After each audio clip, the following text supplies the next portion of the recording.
Hi Virgo! Welcome po sa ating channel.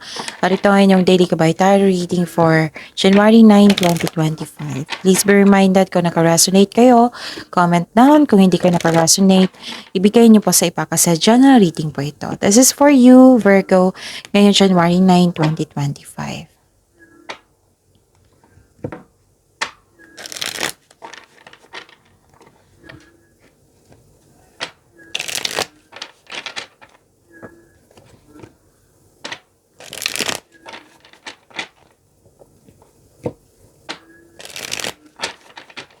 Para po ito sa inyo Virgo ngayong January 9, 2025. Maraming salamat po sa inyong patuloy na suporta at maraming salamat din po sa mga hindi nag-skip ng ads. Gamitin ang reading na ito bilang gabay lamang sa mga hindi pa nag-subscribe, subscribe na po kayo at click bell notification para malaman nyo na may bago tayong video. Para sa mga gusto magpa-reading po, may lumabas dyan sa screen nyo ngayon.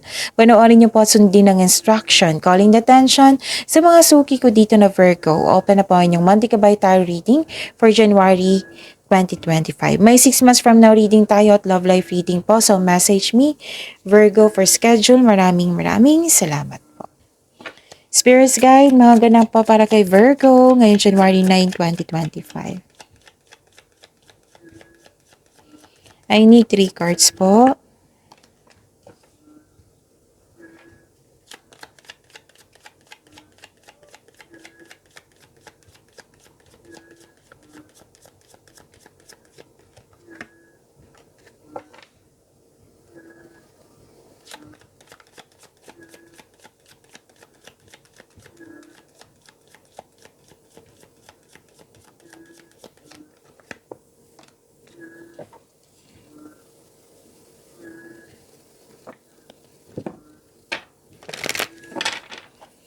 Spirits Guide, mga mensahe pa para kay Virgo ngayong January 9, 2025. I need 2 cards po.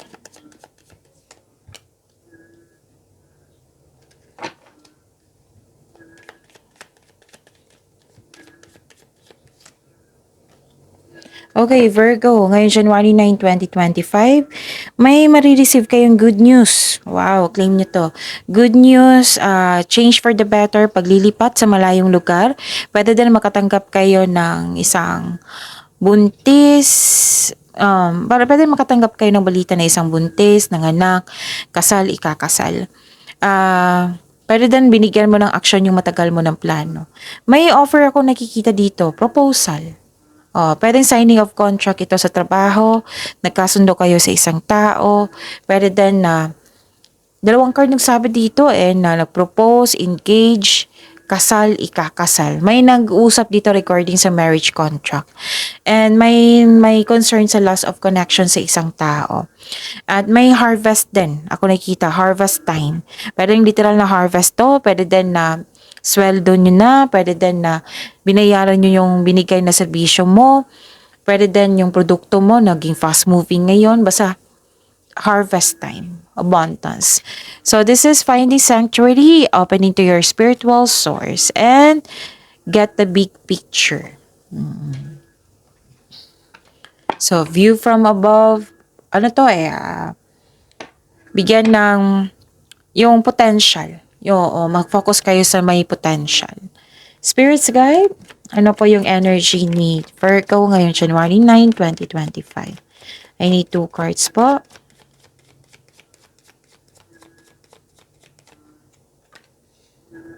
And the clarification of this card po.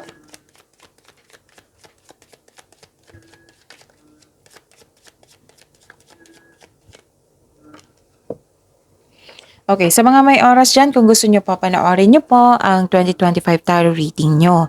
That is from January to December 2025. 12 months po iyan, kompleto po. Love reading, career and money reading. So, uploaded noong December 16, 2024. Hanapin nyo po sa channel natin, scroll down nyo lang po. Meron din po kayong 3 video tungkol sa inyong January 2025. Again, visit our channel, scroll down nyo lang po, panoorin nyo po at kung gusto nyo po. Kung may narinig kayo or may nakita kayong repeating message, meaning to say, pinupush ng cards nyo yan, kasi ang ilan sa inyo hindi pa binigyan ng atensyon. Na kung maaari din po, bigyan nyo po ng solusyon at aksyon. Remember, Virgo, at the end of the day, Mm. Na alam mo na ikaw lang taong may kakayahan at responsable na gumawa ng sarili mong katotohanan at kinabukasan. So, ano yung energy ni Virgo? Mm. Nakikita ko dito na nagkaroon po ng okay.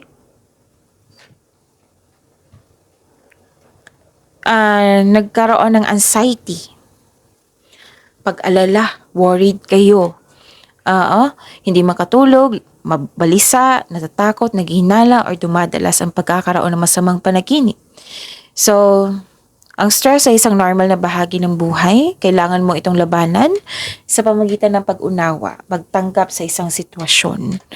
Makakatulong ang journey or diary. Isulat mo yung mga nasa isip mo upang sa gayoy maalis ang mga ito sa iyong isipan at mapunta sa ito sa pahina ng journal mo. Tapos, this card tells you to make change. Ito pangyayaring ito ay pansamantala lamang at lilipas din po. Okay? And nakikita ko rin dito na nagkaroon po ng creativity, magiging busy kayo ngayon. Oo, na binibigyan mo ng aksyon yung tungkol sa inyong ambisyon. Okay? So, very passionate kayo sa gusto nyo sa buhay. Binibigyan mo ng time and effort yung passion mo. Kaya mo rin maging leader, Virgo. So, know that you are guided and protected now and always. You are divinely guided, Virgo. So, very confident and sense of worthiness are elevated. You are becoming more confident. Spirits guide, love life, self-love. Okay. So, career and money muna tayo. Spirits guide, career and money po ni Virgo ngayong January 9, 2025. Career and money po. And the clarification of this card po. Okay. Nakikita ko dito na nagkaroon po ng okay. Parang nagsisi ka dito na tinanggap mo yung isang opportunity. Na bad trip ka or kasi na hindi mo pinag-isipan ng mabuti. Kung hindi pa ito nangyari, so be careful. Sa dumating na opportunity, pag-isipan ng mabuti, konkretong plano para confident ka sa paggawa ng decision. Okay? So, beware. Okay? At saka, nakikita ko rin dito na nagkaroon po ng confusion. Okay? Dalawang card na nagsabi niya na confusion. Pwede din may gusto kang bilhin ngayon. Oo. Sabi ng card nyo dito na be careful, control yourself. Baka nagkaroon ng paggasta na hindi mo naman kailangan. Or di kaya may mapaninlang na tao na gustong may kunin sa'yo. Kaya mag-ingat kayo. Spirits guide, love life, self-love, partnership, and romance ni Virgo ngayon January 9, 2025.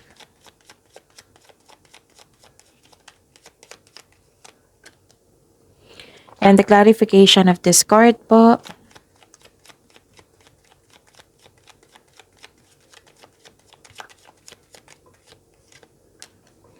Maraming salamat po sa patuloy na tiwala at suporta sa ating channel.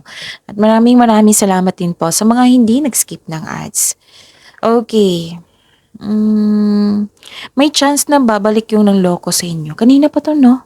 Sa career and money nyo. Baka nagloko ito sa money nyo or sa trabaho nyo. Pwede din sa buhay pag-ibig. Basta may chance na babalik yung taong nanloko sa iyo. Kaya mag-ingat kayo.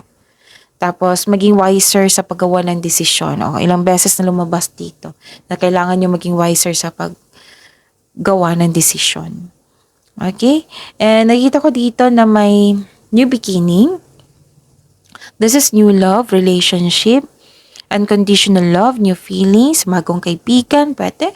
Pwede din you're taking care of yourself, nagpaganda kayo ngayon, nagpagwapo kayo ngayon, self-love. Okay? Nakita ko dito. So, this is a good news sa lahat, lalo na sa mga single because new love is coming.